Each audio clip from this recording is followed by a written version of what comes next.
New ইয়র্কে doctor Mohammad Yunus একটি গুরুত্বপূর্ণ আলোচনা করেছেন। যার সঙ্গে আলোচনা করেছেন তিনি হচ্ছেন নেদারল্যান্ডসের দ্য হেগের আন্তর্জাতিক অপরাধ আদালত অর্থাৎ আইসিসির প্রধান কৌশলী করিম খানের সঙ্গে। এই বৈঠকটা গুরুত্বপূর্ণ এই কারণে যে বাংলাদেশের যে গণহত্যা সংঘটিত হয়েছে জুলাই এবং আগস্ট মাসে, সেই হত্যার বিচার সরকার চায় যে এটি আন্তর্জাতিক আদালতে সম্পন্ন হোক, এবং আন্তর্জাতিক আদালতে যদি হয় তাহলে তার সঙ্গে যারা জড়িত বিগত সরকারের আমলে তাদেরকে ওই মুখোমুখি হইতে হবে হেগে।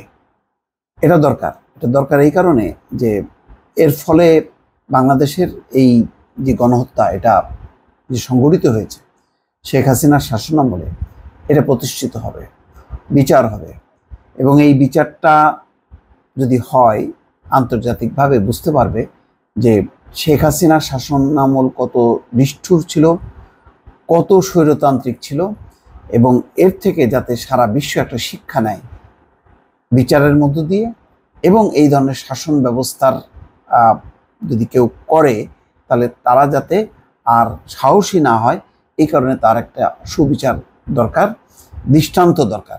সেই দৃষ্টান্তের জন্য এটি খুব জরুরি।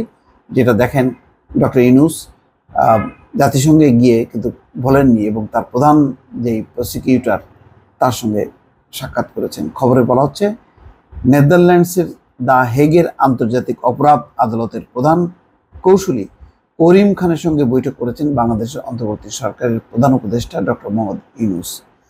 যুক্তরাষ্ট্রের নিউ ইয়র্কে জাতিসংঘের সাধারণ পরিষদের বার্ষিক অধিবেশনের ফাঁকে বৈঠকটি অনুষ্ঠিত হয়।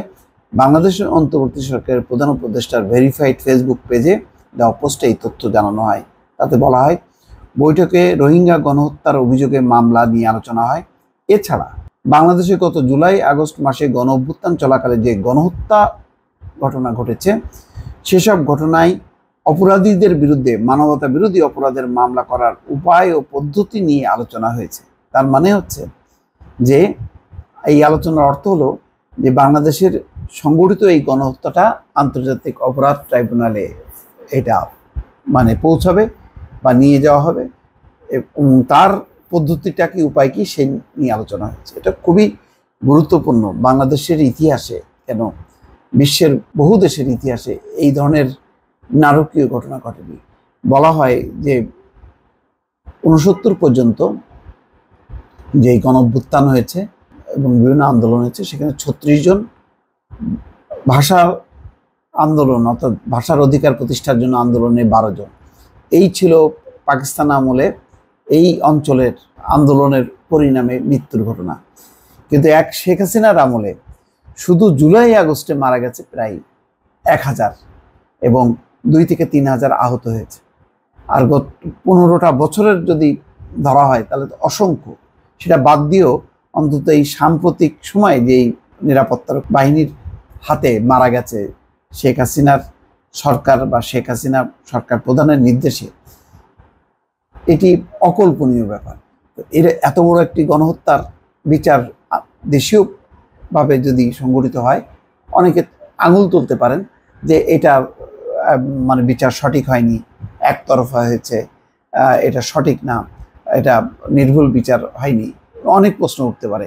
কিন্তু আন্তর্জাতিক পর্যায়ে দ্য হেগে যদি এই নেদারল্যান্ডসের হেগে যদি এই অপরাধ ট্রাইব্যুনাল, আন্তর্জাতিক অপরাধ ট্রাইব্যুনাল এই বিচারটি হয়, তাহলে এটি নিয়ে কিন্তু সারা বিশ্ব তার চোখ থাকবে, এবং এই বিচারের নিরপেক্ষতা নিয়ে কেউ কোনো প্রশ্ন তুলবে না।